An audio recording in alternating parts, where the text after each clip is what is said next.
بسم اللہ الرحمن الرحیم۔ حضرت فضالہ بن عبید رضی اللہ عنہ سے مروی ہے کہ رسول اللہ صلی اللہ علیہ وسلم نے فرمایا، ان تین لوگوں کے بارے میں نہ پوچھو، یعنی وہ کس قدر سخت عذاب میں ہیں۔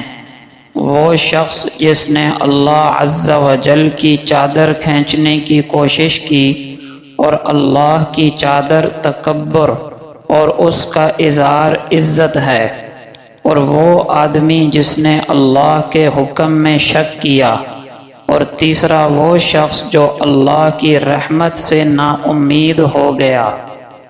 حضرت عبداللہ ابن عمر رضی اللہ عنہما سے مروی ہے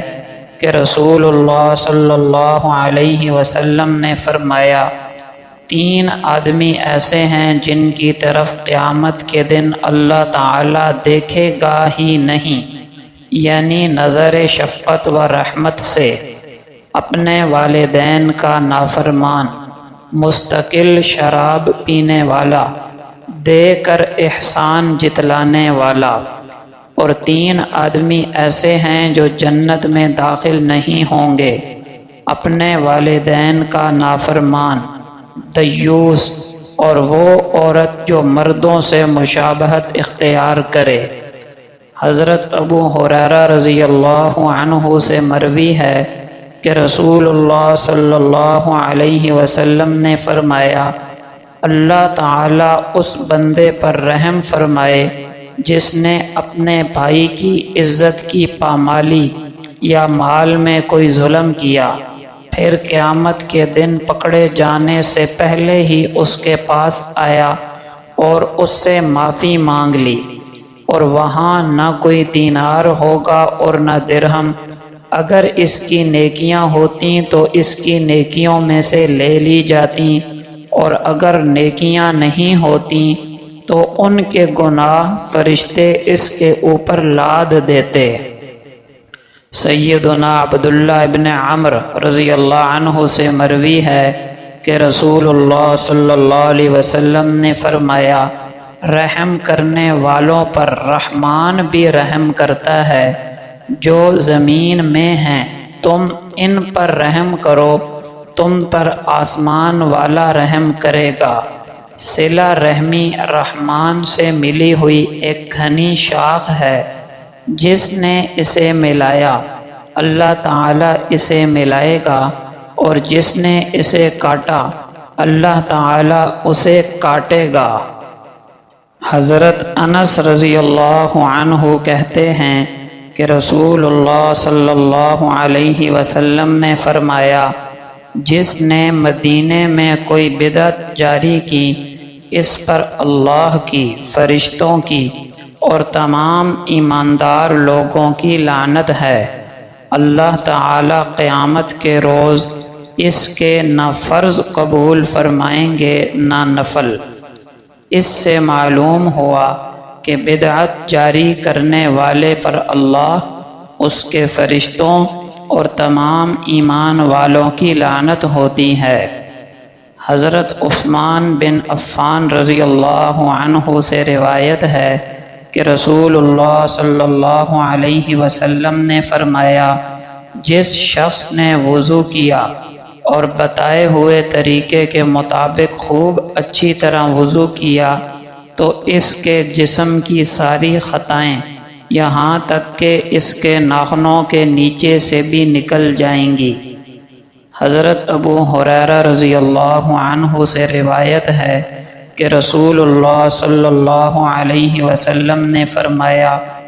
جب کوئی مومن اور مسلمان بندہ وضو کرتا ہے اور اس میں اپنے چہرے اور منہ کو دھوتا ہے تو پانی کے ساتھ اس کے چہرے سے وہ سارے گناہ نکل جاتے ہیں، گویا دھل جاتے ہیں جو اس کی آنکھوں سے ہوئے تھے، اور جب اپنے ہاتھ دھوتا ہے تو وہ سارے گناہ اس کے ہاتھوں سے خارج ہو جاتے ہیں، یعنی دھل جاتے ہیں جو اس کے ہاتھوں سے ہوئے۔ اس کے بعد جب وہ اپنے پاؤں دھوتا ہے تو وہ سارے گناہ اس کے پاؤں سے خارج ہو جاتے ہیں جو اس کے پاؤں سے ہوئے، یہاں تک کہ وضو سے فارغ ہونے کے ساتھ وہ گناہوں سے بالکل پاک ہو جاتا ہے۔ فائدہ: یاد رہے کہ کبیرہ گناہ بغیر سچی توبہ کیے صرف نماز، وضو وغیرہ عبادات سے معاف نہیں ہوتے۔ حضرت ابو ہریرہ رضی اللہ عنہ سے روایت ہے کہ ایک دن ہم لوگ رسول اللہ صلی اللہ علیہ وسلم کی خدمت میں حاضر تھے اور آپ کے ارد گرد بیٹھے ہوئے تھے، اور حضرت ابو بکر و عمر رضی اللہ عنہما بھی ہمارے ساتھ ہی اس مجلس میں تھے کہ حضرت صلی اللہ علیہ وسلم ہمارے درمیان سے اٹھے اور کسی طرف کو نکل گئے، اور پھر آپ کی واپسی میں بہت دیر ہو گئی تو ہمیں ڈر ہوا کہیں ہم سے علیحدہ آپ کو کوئی تکلیف نہ پہنچائی جائے، یعنی ہماری عدم موجودگی میں کسی دشمن وغیرہ سے آپ کو کوئی ایذا نہ پہنچ جائے۔ بس اس خیال سے ہمیں سخت گھبراہٹ اور فکر لاحق ہوئی، اور ہم لوگ آپ کی جستجو میں نکل کھڑے ہوئے، اور سب سے پہلے میں ہی گھبرا کے حضور کی تلاش میں نکلا، یہاں تک کہ انصار کے خاندان بنو نجار کے ایک باغ پر پہنچ گیا جو چار دیواری سے گھرا ہوا تھا۔ میں نے اس کے چاروں طرف چکر لگایا کہ اندر جانے کے لیے مجھے راستہ مل جائے، لیکن نہ ملا۔ پھر مجھے پانی کی ایک گول چھوٹی سی نالی نظر پڑی جو باہر کے ایک کنویں سے باغ کے اندر جاتی تھی۔ ابو ہریرہ کہتے ہیں میں سمٹ اور سکڑ کر اس میں سے باغ کے اندر گھس گیا اور رسول اللہ صلی اللہ علیہ وسلم کے پاس جا پہنچا۔ حضور نے فرمایا ابو ہریرہ؟ میں نے عرض کیا جی ہاں یا رسول اللہ، میں ہی ہوں۔ آپ نے فرمایا تم کیسے آئے؟ میں نے عرض کیا یا رسول اللہ، آپ ہمارے درمیان تشریف رکھتے تھے، پھر وہاں سے اٹھ کر چلے آئے، اور جب دیر تک آپ کی واپسی نہیں ہوئی تو ہمیں خطرہ ہوا کہ کہیں ہم سے علیحدہ آپ کو کوئی ایذا پہنچائی جائے۔ بس اسی خطرے سے گھبرا کر ہم سب چل پڑے، اور سب سے پہلے گھبرا کے میں ہی نکلا تھا، یہاں تک کہ میں اس باغ تک پہنچا، اور جب مجھے کوئی دروازہ نہیں ملا تو لومڑی کی طرح سمٹ سکڑ کے میں اس گول میں سے کسی طرح گھس آیا ہوں، اور دوسرے لوگ بھی میرے پیچھے آ رہے ہیں۔ پھر حضور صلی اللہ علیہ وسلم نے اپنے نعلین مبارک مجھے عطا فرمائے اور ارشاد فرمایا کہ میرے یہ جوتے لے کر جاؤ، اور اس باغ سے نکل کے جو آدمی بھی تمہیں ایسا ملے جو دل کے پورے یقین کے ساتھ لا الہ الا اللہ کی شہادت دیتا ہو، اس کو جنت کی خوشخبری سنا دو۔ ابو ہریرہ کہتے ہیں میں وہاں سے چلا تو سب سے پہلے میری ملاقات حضرت عمر سے ہوئی۔ انہوں نے مجھ سے پوچھا ابو ہریرہ تمہارے ہاتھ میں یہ دو جوتیاں کیسی ہیں؟ میں نے کہا یہ حضور صلی اللہ علیہ وسلم کے نعلین مبارک ہیں، آپ نے مجھے یہ دے کر بھیجا ہے کہ جو کوئی بھی دل سے لا الہ الا اللہ کی شہادت دینے والا مجھے ملے میں اس کو جنت کی خوشخبری سنا دوں۔ ابو ہریرہ کہتے ہیں کہ بس عمر نے میرے سینے پر ایک ہاتھ مارا جس سے میں اپنی سرینوں کے بل پیچھے کو گر پڑا، اور مجھ سے انہوں نے کہا پیچھے کو لوٹو۔ میں روتا ہوا حضور صلی اللہ علیہ وسلم کے پاس واپس آیا، اور حضرت عمر بھی میرے پیچھے پیچھے آئے۔ رسول اللہ صلی اللہ علیہ وسلم نے مجھے اس حالت میں دیکھ کر پوچھا ابو ہریرہ تمہیں کیا ہوا؟ میں نے عرض کیا کہ عمر مجھے ملے تھے، حضور صلی اللہ علیہ وسلم نے مجھے جو پیغام دے کر بھیجا تھا میں نے وہ انہیں بتلایا، تو انہوں نے میرے سینے پر ایک ایسی ضرب لگائی جس سے میں اپنی سرینوں کے بل گر پڑا اور مجھ سے کہا کہ پیچھے کو لوٹو۔ رسول اللہ صلی اللہ علیہ وسلم نے حضرت عمر کو مخاطب کر کے فرمایا، عمر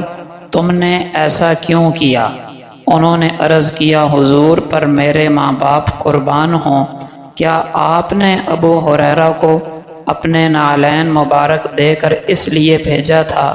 کہ جو کوئی بھی دل کے یقین کے ساتھ لا الہ الا اللہ کی شہادت دینے والا ان کو ملے وہ اس کو جنت کی بشارت دے دیں؟ حضور صلی اللہ علیہ وسلم نے فرمایا، ہاں میں نے ہی یہ کہہ کر بھیجا تھا۔ حضرت عمر نے عرض کیا، حضور ایسا نہ کیجئے، مجھے خطرہ ہے کہ کہیں لوگ بس اس شہادت ہی پر بھروسہ کر کے سعی و عمل سے بے پرواہ ہو کے نہ بیٹھ جائیں، لہٰذا انہیں اسی طرح عمل کرنے دیجئے۔